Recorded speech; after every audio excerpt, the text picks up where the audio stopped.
Hey there, everybody. Pete Pardo here from Sea of Tranquility. Welcome to another edition of Favorite Bands A to Z, the show that we're doing throughout the month of July. Each day, a different letter of the alphabet. Each day, I'm going to pick my favorite band or artist that starts with that letter, and my favorite album from them, and a runner-up and favorite album from them. So, you know the drill. If the first letter of the band name or the first letter of the artist's last name, that's how we're kind of doing these. So today, interesting. So a couple days ago, I got done doing O, and I said, oh, I can't wait till tomorrow when we do R. I've been so jacked to do the letter R that I completely forgot that P and Q come after O, right? I mean, you heard that the other day. So Pete's got the olds, right? Of course. But now that we are at R. So the interesting thing is, we were doing this exercise like maybe 10 years ago, 20 years ago, 30 years ago. My letter R would have been a no-brainer. Just wouldn't have given it any second thought whatsoever. And my runner-up was pretty much a given too. However, in recent years, and I mean recent years, like the last 1 to 2 years, what would have been my runner-up a bunch of years ago, this particular band, I have been listening to a ton, and I've always listened to them a ton. But I think it's in the last couple of years that I have grown a tremendous appreciation for it in an even greater way than I ever did before.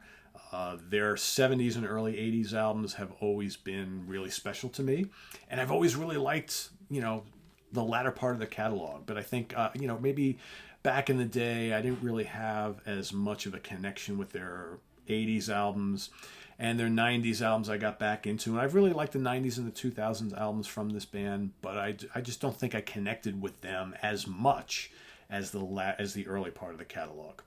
So for that reason, this band was always maybe a top 10 band for me, maybe top 15, always has been. But I think in recent years, I have really been connecting with the latter half of the catalog in ways that I hadn't before. And it's made me appreciate the early part of the catalog even more, because those were already great legendary albums for me anyway. But now all of a sudden I look at this vast catalog and just really love all of it. And when I compare it to the other band that would have been my number one, it's a much smaller catalog, much shorter period of time that the band was around. And while there may be an album or two in that catalog that I like more than any of the others in the other catalog, here I'm going to look at the whole body of work and just how much I've been listening to these bands in more recent years. And I think since this particular band lost their drummer, Neil Peart, back in January of 2020, Rush has taken a much more important and kind of bigger presence in my listening hours a lot. I mean, I have been, over the last year and a half, even before that, I've been listening to Rush a lot, and more so now than ever before.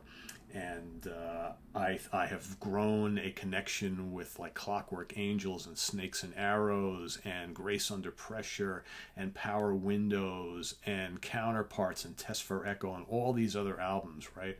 I have grown a newfound appreciation for all of the kind of signals especially signals and onwards. Whereas if you would ask me 20, 30 years ago, my love for the first album through to Signals, pretty outstanding, pretty great. But everything kind of that came after it, I was like, I liked all of them. Some of them I wasn't as much into as others, but I always was like, I really like these Rush albums. I don't love any of them. That's kind of changing. I'm now starting to really, really enjoy and love a lot of the latter period stuff that I always liked, but now I'm really, really liking a lot. And of course, my favorite album probably still is Moving Pictures. This kind of, this may be on the verge of shifting. Moving Pictures, Hemispheres, Permanent Waves, Farewell to Kings, Caress of Steel, Signals for sure. Really love Grace Under Pressure. And I tell you, lately I've been listening to Snakes and Arrows and Clockwork Angels a lot. And man, are those really good. And Counterparts, Test for Echo, really good albums. Really good albums. Even Roll the Bones I've been growing a nice appreciation for. Again, I always liked it, but now I'm just like, man, there's just some great stuff. I think some of these albums just suffer a little bit. They're just a little too long. If they were a little more compact, they'd be looked at as the absolute classics they are. But man, Alex, Geddy, and Neil, just, man, it doesn't get much better than this. So Rush has become like a top 5 band for me in the last couple of years. And my runner-up is actually Rainbow. like I said, Rainbow. I've long considered one of my top 5 favorite bands. You know, you got Black Sabbath, Whitesnake, Uriah Heep, Rainbow, right? They were right up there. In recent years, though, man, Rush has kind of snuck in there and pushed Rainbow 1 or 2 back. And there's nothing wrong with that, right? For me, this is one of my favorite albums of all time. Long Live Rock and Roll. Absolutely love it. I love Straight Between the Eyes and Difficult to Cure and Down to Earth. You know, the first album. You know, I like all this stuff a lot. Love all this stuff. This is a legendary album. But now I'm looking at the 2 catalogs side by side, and I think I get more enjoyment overall out of the entire Rush catalog than I do the Rainbow catalog, as much as I love this. I mean, you know, Tarot Woman, Run with the Wolf, Starstruck, Do You Close Your Eyes, Stargazer, Light in the Black. Amazing stuff. But when it comes down to it, Rush is my pick for R.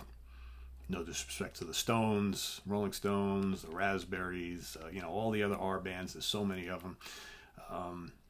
Yeah, Renaissance, gotta go with Rush. So Rush is my winner for today for R.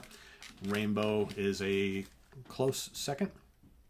Curious to see what you guys think in the comments below. Pick your favorite band and your runner-up for R and your favorite album for each, band or artist. So curious to see what everybody comes up with. Visit us on the web at www.seatranquility.org.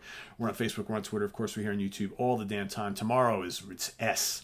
I still don't even know what my pick is yet for S. There's so many great bands. So many great bands that start with S. So tomorrow's guess is good as anybody's. So we'll see tomorrow morning. I'm going to sit there and I'm going to look at the 5 or 6 that I have on my list. And I'm going to be like, all right, you got to pick one. So, or 2 actually. So stay tuned for that. Visit us on the web at www.seatranquility.org. We're on Facebook, we're on Twitter, of course, we're here on YouTube all the damn time. If you like the new Sea of Tranquility in the Prague Seat shirt, all right. It's our new Prague shirt with the Roger Dean inspired artwork that David has put together for us. It's available down below in the link, all right, to our merch page, so check that out. We've got the link to our Ko-Fi page if you want to make a donation. Please do subscribe to the channel, click that notification bell. Also, the link to our website, seatranquility.org. 20 years on the internet is down below as well. And we'll see you tomorrow with more stuff. We got some Ranking the Album shows coming up this weekend. Stephen Reed and myself will be ranking the catalogs of Frost and Riverside, and I might try to sneak one more into over the weekend, so we'll see what turns out on that front. But otherwise, have a good one and stay tuned for a star-studded, jam-packed Hudson Valley Squares on Monday night.